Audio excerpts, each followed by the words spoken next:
ప్రతి ముగ్గురిలో ఇద్దరికి ముప్పు. యువతలో జీవనశైలి వ్యాధులు. Apollo health of the nation నివేదిక. మన దేశవ్యాప్తంగా జీవనశైలి వ్యాధులు పంజా విసురుతూ ఉన్నాయి.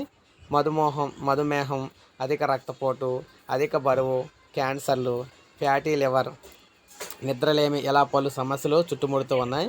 ముఖ్యంగా యువతలో ప్రతి ముగ్గురిలో ఇద్దరు జీవనశైలి వ్యాధుల ముప్పు ముంగిట ఉన్నారు. అపోలో ఆసుపత్రి దేశవ్యాప్తంగా చేసిన పరీక్షల ఆధారంగా హెల్త్ ఆఫ్ ది నేషన్ నివేదిక 2026ను రూపొందించింది. ప్రపంచ ఆరోగ్య దినోత్సవం సందర్భంగా దీన్ని అయితే ప్రకటించారనమాట. నివేదికలో కీలక అంశాలు అయితే ఉన్నాయి. 30 ఏళ్ళలోపు ఉన్న ప్రతి 5గురిలో ఒకరు ప్రీ డయాబెటిక్గా ఉన్నారు. సగం మందికి పైగా అసాధారణ కొలెస్ట్రాల్ ఉంది. అధిక బరువు సమస్యలు ఉన్నాయి.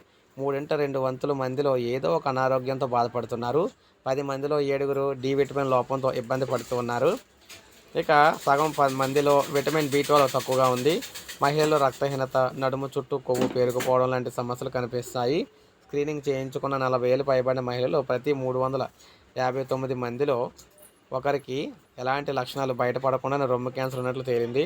49,000 మందికి అల్ట్రాసౌండ్ పరీక్షలు నిర్వహించగా 74% మంది ఏదో ఒక దశ ఫ్యాటీ లివర్ సమస్యను ఎదుర్కొంటున్నారు.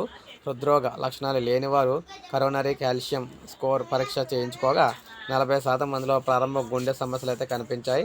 తెలంగాణలోనూ అదే తీరైతే ఉందన్నమాట. తెలంగాణలో 25.5% మంది డయాబెటీసు, 27.3% అధిక రక్తపోటు, 22.2% రక్తహీనత, 81.2% అధిక బరువు, మరో 70.6% మంది రక్తంలో అనారోగ్య ఫ్యాట్స్ అంటే లిపిడ్స్ అనమాట, కొవ్వులుతో బాధపడుతూ ఉన్నారన్నమాట. సో ఈ విధంగా ప్రతి ముగ్గురులో ఇద్దరికి ముప్పు అయితే ఉంది మనకి తెలంగాణ వ్యాప్తంగా ఉన్న ప్రజలందరిలోని కూడా.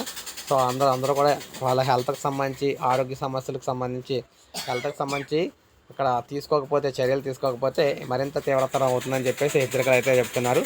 సో ఇది అప్డేట్. ఒక లైక్ చేయండి, సబ్స్క్రైబ్ చేసుకోండి.